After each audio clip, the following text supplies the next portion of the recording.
Toujours dans le module Comment développer un business plan, nous avions déjà vu deux sections qui sont les sections stratégiques et marketing. La troisième section est la section opérationnelle. Les objectifs dans la section opérationnelle est d'abord d'analyser la chaîne de valeur.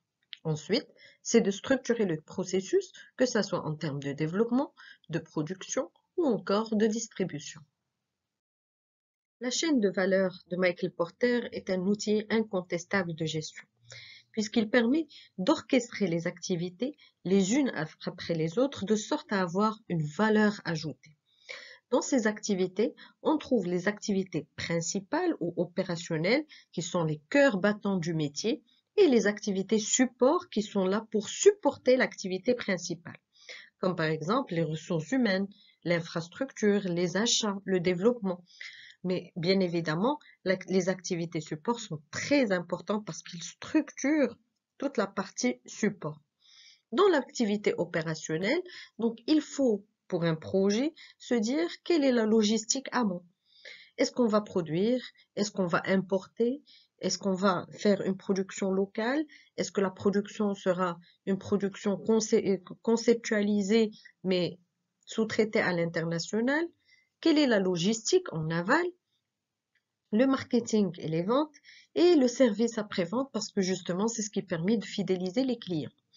Et donc très important de structurer son activité et de se dire où est-ce que je vais acheter ma marchandise, comment je vais finalement la faire aboutir, comment je vais la produire, quelle est la logistique derrière et toute la partie opérationnelle qui est la partie terrain allant du marketing jusqu'au service après-vente. Donc, cette chaîne valeur de Michael Porter nous permet finalement de ressortir avec une valeur ajoutée autant qu'équipe. Et cette valeur ajoutée, c'est ce qui va créer de la différenciation stratégique. Est-ce que, en termes de différenciation ou de facteurs de différenciation, est-ce qu'on arrive à avoir des économies d'échelle? C'est-à-dire des économies qui sont dues à la quantité produite, à l'expérience, à l'apprentissage. Est-ce qu'on arrive, à travers notre expérience, de dégager quelque chose de meilleur que ce qu'offrent nos concurrents? Est-ce qu'on arrive à optimiser nos actifs? C'est-à-dire tout ce qu'on possède, il est optimisé au maximum de sorte à avoir un retour sur investissement sur tous les inputs. Quel est le time to market? Est-ce qu'on a un avantage parce que on arrive à produire de façon très rapide, par exemple? Quelles sont nos relations sociales? Et là, tout ce qui est réseaux sociaux, tout ce qui est relation avec la presse, tout ce qui est relationnel avec le client. Donc, les relations sociales est ce qui permettent finalement de nous différencier et aussi la différenciation à travers la géographie.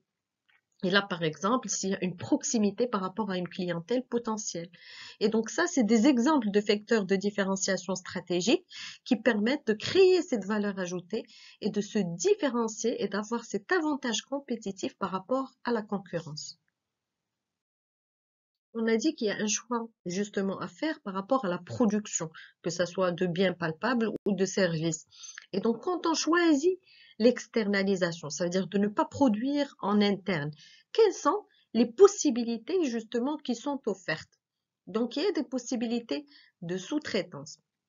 Donc, la possibilité de sous-traitance, c'est un donneur d'ordre à un exécutant. On va sous-traiter une activité donc, l'exécutant, il va recevoir des spécifications qu'il va suivre pour réaliser son travail.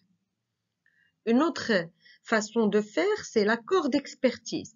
L'accord d'expertise est une assistance technique opérationnelle sur les processus à valeur ajoutée de la chaîne de valeur. Ça veut dire que mon partenaire, il va m'assister sur la partie technique. Il y a aussi la coopération. La coopération, c'est un lien entre les entreprises pour atteindre un objectif unique avec une mise en commun de moyens humains, financiers ou techniques. Par exemple, on va coopérer par rapport à la création d'un nouveau projet. Là, l'exemple qui me vient à la tête, c'est la coopération entre Mercedes et Renault pour la création de la classe A. Et il y a aussi l'alliance. L'alliance qui est plus une relation long-termiste entre deux entreprises qui alignent leurs stratégies et ils vont mettre en commun l'ensemble de leurs objectifs. Ça veut dire qu'ils travaillent presque autant quantité unique. Et bien évidemment, plus on avance dans ces choix, plus l'interdépendance augmente. Ça veut dire que la sous-traitance, l'interdépendance reste très très faible et très limité, mais l'alliance, l'interdépendance, l'un dépend de l'autre parce que vraiment, on a une stratégie qui est commune et une mise en commun des moyens qui sont derrière. Donc, il y a différents critères qui rentrent dans le choix d'un partenaire. Premièrement, est-ce qu'on a des objectifs qui sont en commun? C'est-à-dire, est-ce que ce partenaire finalement va me permettre d'atteindre des objectifs qui sont aussi les siens? Très important, le facteur confiance. Est-ce qu'on arrive justement à avoir confiance l'un en l'autre? Et justement, cette confiance se nourrit à travers les expériences. Il y a aussi le contrat de service. Le contrat de service, par exemple, j'ai un partenaire qui s'occupe de la réparation de toutes les imprimantes au niveau de l'entreprise. Ce n'est pas forcément mon domaine d'activité, mais c'est un domaine support que je peux sous-traiter à un expert. Il y a aussi le gain derrière. Est-ce qu'on est dans une relation win-win où les deux parties sont gagnantes? Maintenant, relativement gagnantes parce que je peux avoir une partie qui gagne plus que l'autre. Mais au final, il faut que les deux puissent relativement trouver un terrain de gain. Et aussi la complémentarité.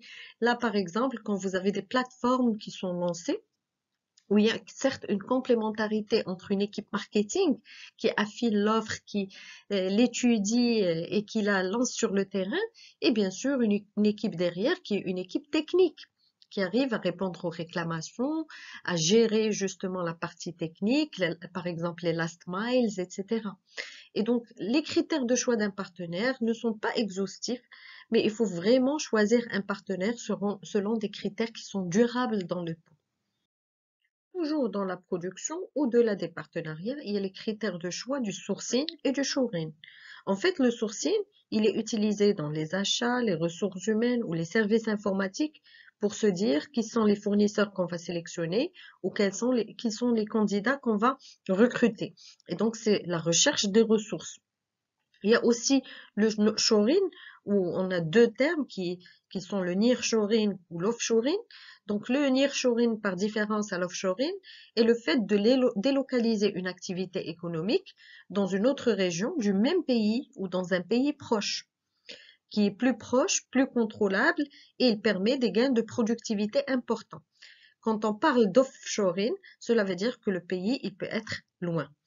Et donc, parmi les critères de choix de sourcing et du shoring, premièrement, c'est les coûts, combien ça va nous coûter, la qualité qu'on va avoir en faisant du sourcing et du shoring, la géographie, est-ce que c'est loin, est-ce que c'est proche, la culture d'entreprise, est-ce qu'il y a une proximité de cultures qui sont semblables et qu'on puisse trouver un terrain d'entente et qu'on puisse justement fructifier cette culture en interne, ou est-ce que la culture est très loin et finalement on ne trouvera pas des valeurs qui sont communes.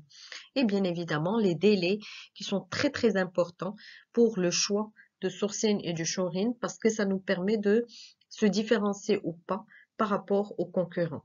Ça sert à rien d'avoir des coûts très compétitifs, mais des délais qui ne sont pas respectés, qui sont très lents.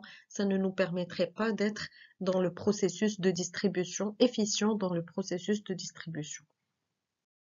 Donc, c'était des éléments très importants dans le business plan par rapport à la partie opérationnelle. Donc, un peu des idées pour pouvoir alimenter son business plan. Dans la section prochaine, nous allons travailler la partie financière. Je vous remercie et à très bientôt, j'espère.